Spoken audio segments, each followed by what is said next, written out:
Grappling with gratitude, especially when we pause to consider the history of this holiday, the myth of it, the commercialization of it. Sure, we're not urged to buy each other gifts, but we are urged to fill that horn of plenty in whatever way we decorate our table. And of course, the holidays that soon follow, this is really just the preamble for all of that. So grappling with gratitude, especially because we are a people who strive for the goal of world community with peace, liberty, and justice for all. And we know that we are not close to achieving it, not even in our own communities yet. The season of Thanksgiving leaves many grappling with gratitude, especially when many of us have people we are missing from our gatherings, people we miss dearly. Their absence is ever present. I admit that I grapple with gratitude during all of these holidays for these reasons and more. When I began to seek for some words of wisdom and some solace to offer, or at least perspective on what will commence a season for which we are meant to embody gratitude, peace, love, and grace, I found myself circling back to another kind of Thanksgiving, the Thanksgiving address as practiced by the Haudenosaunee people. The Haudenosaunee Thanksgiving address, also known as the words that come before all else. The words that come before all else are an ancient supplication of the Iroquois Confederacy or indigenous Six Nations people of northeastern North America. Words before all else are the words that the Haudenosaunee people speak before ceremonial and council meetings, their government gatherings, social gatherings, celebrations at the start of each school day, and some people speak it to start and end each of their own days. I was first introduced to this in 2007 and again in 2014 through the teachings of Turtle Clan Mother, Wawanine, and I apologize for my pronunciation if I am mispronouncing these, the Onondaga Nation within the Haudenosaunee Confederacy. Frida Jacks is Turtle Clan Mother, and she serves this Turtle Clan for decades. She and others like Robin Wall Kimmerer, who I know many of you have read her work, she dedicated a chapter on the Thanksgiving address in her Braiding Sweetgrass book. She shares the words that come before all else as a teaching and as a sacrament to our interconnectedness. The address, though, it's not a prayer, at least not in the way that many of us have come to understand prayer, but it expresses gratitude and empathetic connection to all creation. When questions of cultural appropriation arise regarding the usage of this and other indigenous wisdom, we can hearken to the words of Oren Lyons, who was faith keeper within the Haudenosaunee Confederacy, who, when Robin asked about whether or not to include in her writings, he said, "Of course, include it." He said specifically to her, "It is supposed to be shared. Otherwise, how can it work? We've been waiting 500 years for people to listen. If they'd understood the Thanksgiving, then we wouldn't be in this mess." Those of us with European descent are also encouraged to share this wisdom and access its potency. Yet we are cautioned that when we do, we are mindful of our intentions, and that when we share or participate in the Thanksgiving, again, the Thanksgiving address, to do so to inspire feelings of mutual respect, conservation, generosity, and responsibility towards all life on earth. We are taught that no Thanksgiving address is quite the same, nor is it meant to be. Rather, each will be adapted by the person writing and or reciting it, given the unique context in which they are sharing it. In these instances, all are given liberty to not feel obliged to read the address exactly as it is, either in a book or as they have heard it previously. But again, we are encouraged to be mindful of our intentions, and as such, be mindful of the changes we make to be in alignment with such intent. The one consistent line in the Thanksgiving address is the response requested of those gathered. All in attendance are invited to repeat the phrase, "Now our minds are one," at the end of each thanks, at the end of each gratitude. Everyone is encouraged to say, "Now our minds are one." Listeners are encouraged to be patient and attentive and open to discernment as echoes of ancient knowings enter their understanding and connection in the words. Now, perspectives of time are shaped differently in Indigenous cultures, so their words before all else in some Indigenous circles could span an hour or more at the beginning and at the end of each gathering. So important they are that listeners do not need to reach for patience. They are eager for what will unfold. Given permission to modify for setting, the Thanksgiving address I will speak today is mindful to our place in time and to the minutes left in our hour of worship for which we gather each week. Even so, as I scan, I realize that I've not shortened it quite enough. So I will be doing so, editing as I go. Stay with me. I invite you to share in this Thanksgiving with me today by responding to each gratitude with the phrase, "Now our minds are one."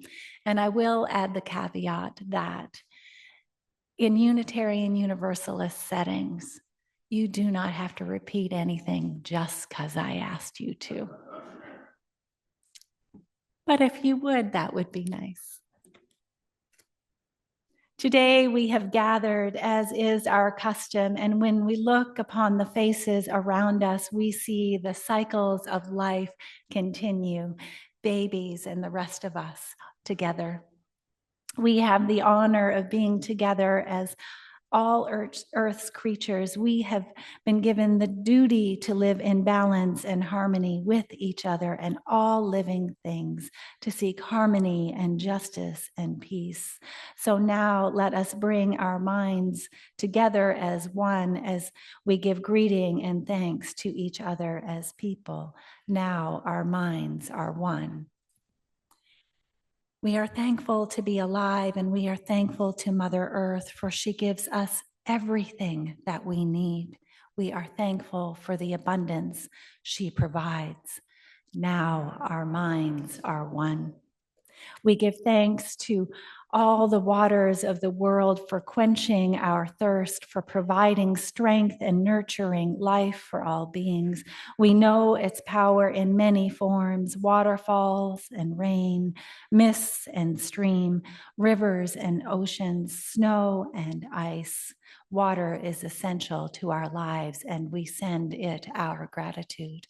Now our minds are one. We turn our thoughts to the marine life in the water. The elders remind us that these creatures were instructed to cleanse and purify the water. We are so grateful that they continue to do so. We send them our gratitude. Now our minds are one. Now we turn toward the vast fields of plant life as far as the eye can see. The plants grow, working many wonders. They sustain many forms of life, offering beauty beyond measure. We offer them our gratitude. Now our minds are one. When we look about us, we see the berries are still here each year, providing us with delicious foods. The ancestors tell us the leader of the berries is the strawberry because it is the first to ripen each spring. Others throughout the season offering nourishment in due time. We are so grateful to the berries and we send them our gratitude. Now our minds are one. With one mind, we honor and thank all the food plants we harvest from the garden, especially the three sisters, the grains, vegetables, beans, and also the fruits, who feed the people with such abundance from the beginning of time through to now. May they ever provide. We send them our gratitude. Now our minds are one. Now we turn to the medicine herbs of the world. From the beginning, they were instructed to take away sickness. They are always waiting and ready to heal us. Also among us are those special few who remember how to use the plants for healing. With one mind, we send thanksgiving, love, and respect to the medicines and to the keepers of the medicines. Now our minds are one. Standing all around us are the trees. The earth has many families of trees who each have their own instructions and uses. Some provide shelter and shade, others fruit and beauty, and many useful gifts. The elders remind us that the maple is the leader of the trees and to recognize its gift of sugar when the people need it most. Many peoples of the world recognize a tree as a symbol of peace and strength. It emulates flexibility and models weathering in storms. We are wise to be like trees, roots deep, branches wide, flexible and strong. We give our gratitude to the trees. Now our minds are one. We gather our minds together to send our greetings and thanks to all the beautiful animal life in the world, among whom we walk with. They have many things to teach us as people. May we offer them peace and autonomy, even as they offer us wisdom. We send the animals our gratitude. Now our minds are one. We put our minds together as one and thank all of the birds who move and fly about over our heads. The Creator gave them the gift of beautiful songs. Each morning they greet the day, and with their songs remind us to enjoy and appreciate life. We send our gratitude to the birds. Now our minds are one. We are all thankful to the four powers we know as four winds. We hear their voices in the moving air as they refresh us and purify the air we breathe. We feel their touch on our skin when we meet each day. Ours is the wondering of where the winds have been and where they will take us to. They help bring each change of season from the four directions they come. With our minds as one, we send gratitude to the four winds. Now our minds are one. Now we turn to where our grandfathers, the thunder beings, live. The West they are, with lightning and thundering voices. They bring with them the water that renews life. We need not quake at their loudness, rather anticipate the teachings they offer. To the thunder beings, we send our gratitude. Now our minds are one. We now send greeting and thanks to our eldest brother, the sun. Each day without fail, he travels the sky from east to west, bringing the light of a new day and the wisdom of a new dawn. He is the source of all the fires of life that alight our creative instincts with passion. We send our gratitude to the sun. Now our minds are one. We put our minds together and give thanks to our oldest grandmother, the moon who lights the nighttime sky. She is the leader of women all over the world, and she governs the movement of the ocean tides and rains the blood of our bodies. By changing her face, we measure by her changing face, we measure time, and it is the moon who watches over the arrival of our children here on earth. She welcomes them with their first breath. Let us gather our thanks to Grandmother Moon, sending her our gratitude, piling it high that it might reach the nighttime sky. Now our minds are one. We give our thanks to the stars who are spread across the sky like jewelry. We see them at night, helping the moon light the darkness and bringing dew to the gardens and growing things. They guide us home, and when we need inspiration, they shine down on us. To the stars, we send our gratitude. Now our minds are one. We gather our minds to greet and thank the enlightened teachers who have come to help through the ages. When we forget how to live in harmony, they remind us the way we were instructed to live as people. When the world seems dark, they look to the light and they ask us to look with them. To them, we send our gratitude. Now our minds are one. We turn to the great creator or great spirit and send greetings of thanks for all of creation. Everything we need to live a good life is here on Mother Earth. To the creator and to Mother Earth, we send our gratitude. Now our minds are one. We have now arrived at the place where our words end. Of all the things we have named, it is not our intention to leave anything out. If there is something that was forgotten, we leave it to each individual to send such greeting and thanks in their own way, even as we pause from one breath to the next, breathing our gratitude throughout our interconnectedness with all that is. We send our gratitude. Now our minds are one. May we draw upon the Thanksgiving sentiment of these words that come before all else, as taught so generously by our local indigenous cultures.